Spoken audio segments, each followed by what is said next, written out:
دعوك فقالوا ان انت عشان تخس اسرع وعشان تقلل السعرات اللي داخله اثناء اليوم فوت لك وجبه او وجبتين. والحقيقه ان الموضوع اكبر بكتير من قصه سعرات داخله وسعرات خارجه. لو انا شخص طبيعي جسمي ان انا بجوع بسرعه كل 3-4 ساعات لاي سبب من الاسباب، بحب اكل عدد وجبات زياده اثناء اليوم، وجيت قررت ان انا هفوت وجبه او وجبتين، ايه اللي هيحصل؟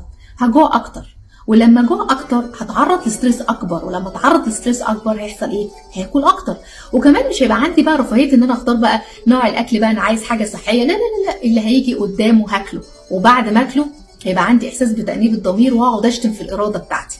ومشاكل الموضوع دوت انه كمان بيسوء قوي علاقتك بالاكل ويجيب حاجات امراض اضطراب طعام وحاجات مش كويسه وتظهر بعد كده على المدى الطويل. انا انسان بحب اكل كل 3-4 ساعات لان انا بجوع كل 3-4 ساعات، يبقى لازم النظام الغذائي بتاعي يتضمن وجبات كل 3-4 ساعات. الفكره كلها في ايه؟ الجوده بتاعت الوجبه بتاعتي، السناكس الصحيه اللي ما بين الوجبات.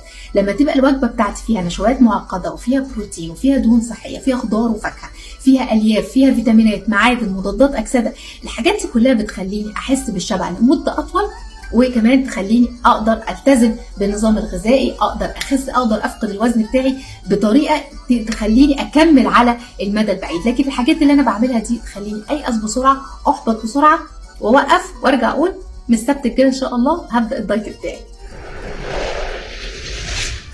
وسؤال حلقه النهارده، لو انا شخص بجوع بسرعه، الافضل ان انا افوت وجبات عشان اخس بسرعه، ولا التزم بالوجبات بتاعتي في مواعيدها؟